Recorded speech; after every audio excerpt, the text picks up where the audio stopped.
یک گروه دیگه از افراد و اشخاص دشوار، دوستان و عزیزان افراد منفیگراست. افراد منفیگرا و منفی نگر متاسفانه در محیط ما و با حول ما و خانواده ما پیدا میشه و من فکر میکنم که ما باید یاد بگیریم که با این افراد چیکار بکنیم و اصلا این افراد چرا منفیگرا است، دلیل کارشان چیست.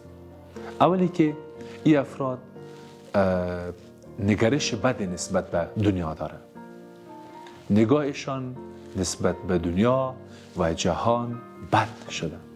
یک، اینا فکر میکنه که دنیا به سرشان چپه شده، اینا فکر میکنه که دنیا آخر شده، اینا فکر میکنه که همه چیز پوچ است. تحلیلی از زای ما، نگرشی از زای ما، استدلالی از زای ما متاسفانه بسیار گیج کننده و پوچ است. این از زای ما همیشه ناراض است و تلاش شما هم برش مهم نیست، زحمت شما هم برش مهم نیست.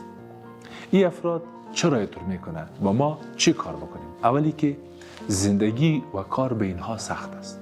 یعنی اجازه بدین بگوییم که منفی نگره ها اصلا تنبل های بسیار خوب است. یک، عضو خوبی گروه نیستند. عضو خوب و انسان خوب برای زندگی مشترک نیستند.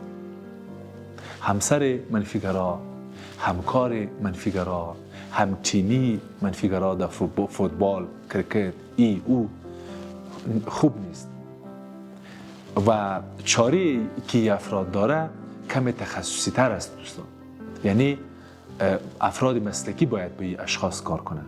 یعنی روانشناس باید این آدم ها را به اصطلاح به زیر نظارت بگیره و کاری که روانشناس میکنه و ما هم تا یک جای میتونیم او اصلاح خطاهایشان است، باورهایشان است و نگرشهایشان است و یک کمی هم در کنارش تشویق و ترغیب است.